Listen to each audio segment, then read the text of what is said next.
Welcome to Hello Church. This is our season finale of season 3, episode 10. I'm Wade Bearden. And I am the Trapper Justin. For a second, it sounded like you forgot your name. No, definitely sounds like somebody who has a made-up name. Yeah, right.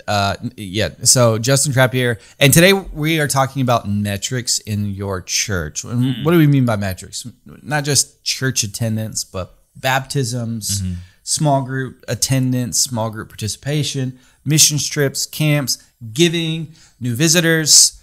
Everything that happens at your church. And one of the reasons why it's important for us to talk about this is because I think a lot of times pastors, we're guilty of looking at maybe the finances and we'll look at the attendance. Like, hey, what was the attendance this Sunday? Yeah, like, and we'll add a little bit to the attendance. Just right? we'll do a tithe bump on it. I just add a little extra 10% to the reports. But I think if we don't look at all the other metrics, we're really doing our organization a disservice because, Carey Nieuwhof said something recently. He said something, and he was talking about church attendance, but I think church metrics, right, is true. And he said, when it comes to church attendance or when it comes to church metrics, to stop counting is to stop caring. And I think you can't manage what you don't measure, right? Yeah, and so as we think about this season, and we talked about preaching, we talked about talking to the unchurched, we talked about the offering, the sacraments, baptism, we talked about all these different things. I think it's important to measure all of that to see what's happening, what is God doing, and how we can further be a part of building His kingdom. So if we go throughout our year and we look back, and we usually don't count baptisms, but we count baptisms this year, and there's only 2. We might say, well, one, maybe we need to actually reach out to more people in the community that are not a part of church, and we need to be better at evangelism. Or maybe you are saying, hey, we don't talk about baptism, so we need to do that. So having the metrics there. Or maybe they're not even measuring. Maybe no one's keeping track of no one's keeping track of how many people at your church baptized last year. And so having those metrics can help you to better do what Jesus has called us to do, or better fulfill the Great Commission. Maybe you don't do metrics on the children's department. You count the kids because, of course, you want to include that in your attendance, but you don't count each child in each class, and so you don't have an idea of what classes need to be expanded, where resources need to go, volunteers, all of that. So metrics are really important. It's important to count them outside of just church attendance. Well, I think what metrics do, when you're measuring the metrics at a macro level, right? You're zooming out and you're looking at patterns. You're looking at trends. They begin to tell a story, right? Maybe, especially if you look at year over year. Let's say you look at the last 4 years at your church, and all of a sudden you notice that your giving is waning. Your church has grown, right, in attendance, but giving hasn't really stayed on trend with that growth path. So when you look at that data, when you stick it side by side, you go, okay, wait a minute, we have an opportunity here to elevate the level of generosity at our church. Giving has not matched the pace of attendance. And so we are not doing a good enough job at giving our people an opportunity to be a part of what God is doing here. I think another thing why it's important to measure is to take a look at, maybe you've had a program that you've invested in for years and years and years, and it's just always been there, but you really haven't looked at the data. And all of a sudden you zoom out a little bit and you go, man, we've been investing in this program or this ministry, and there is little to no fruit. I remember I was at Church on the Move many, many years ago, but Willie George was still the pastor. And for those of you this is going way back, right? Willie George was the senior pastor, but he was also known as Gospel Bill.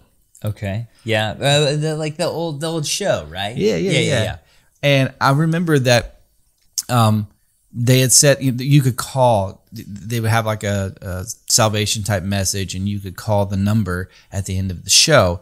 And Willie George came in and he asked his producers, he finally just said, look, we need to look at this data. And he said, how many people called this past week? And they said, no one called.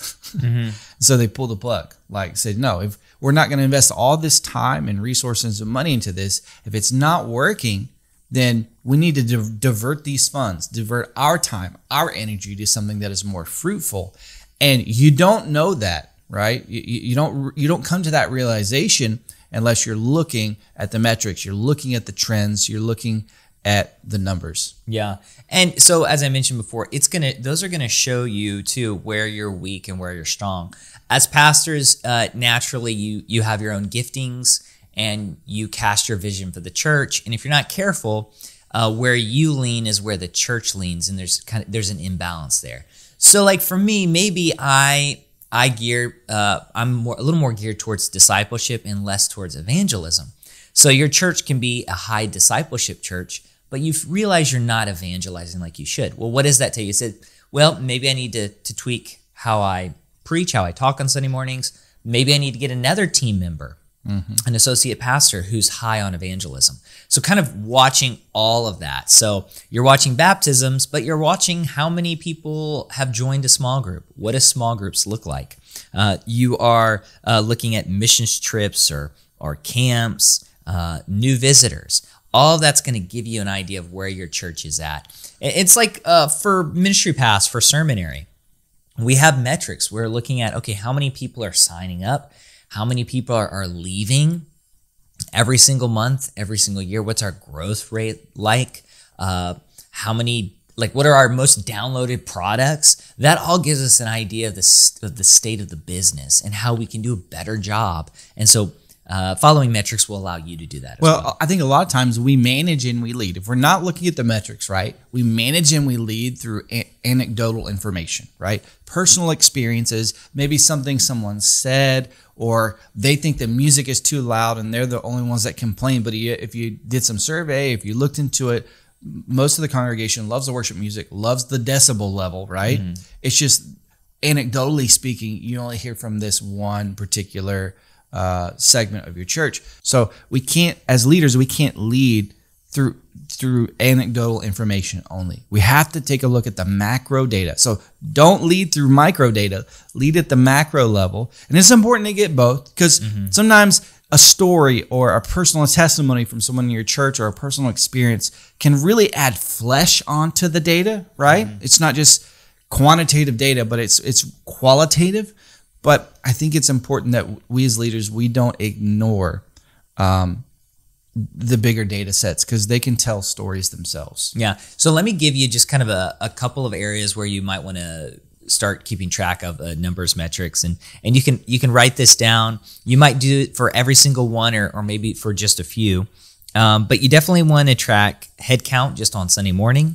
Baptism. You want to do small groups or Sunday schools. Kind of helps you as you see people getting included into the church, community, discipleship. If you have a mission trips or community outreach events. So if you have 2,000 people that go to your church and you only have one community outreach event every year and only 15 people show up, you're like, some things might need to change. Not necessarily canceling that event, but helping your people understand the importance of serving your community. Different camps for maybe teenagers, for children. You need to look at new visitors. Yep. That's a really great metric to look at. Your website analytics, right? Yeah, your website analytics. People who maybe sign up for more information versus contrast that with like new visitors. So you've got like, oh man, we've got a lot of people signing up, but not as many people visiting. Well, maybe that means you need to do a better job in your email follow-up. Communion. So there are some congregations that take communion every week. If you don't, keep track of that, because you could go 2 months and you don't take communion. Parking capacity. I've heard it once said that when you start to hit close to 80% of your parking capacity, that's a sign that you probably need to go to another service. Yeah, I mean, our parking was a shamble, really a mess this past Sunday because it rained a lot in Houston. And so the ground is soft where we sort of use as an extended parking lot. So we were stacking cars like crazy. And I actually saw a person turn into the church, see the parking situation and go, nope. No, and sir. They literally pulled right back out. Yeah. So, something that sounds trivial like parking is really important. So keep track of that. Giving, of course, For your preaching, books of the Bible, topics that you've taught on. Yeah. And we've said this before, maybe even this season. I know we've said it in prior seasons. How many weeks of the year are you preaching? Keep track of that. Keep track of the worship songs that you've sung.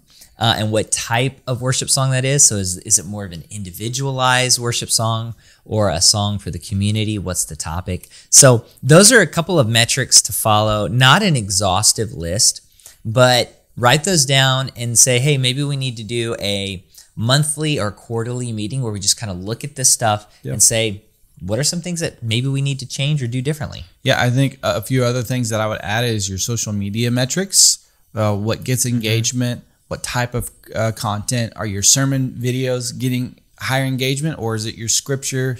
Maybe you're posting content from the sermon, but as a scripture art or just a question, whatever the case may be. Analyze that. Also take a look at your website analytics. And then, of course, you mentioned earlier giving. How many new givers? Don't just analyze just the total of like income and expenses for every month, but analyze the number of new givers.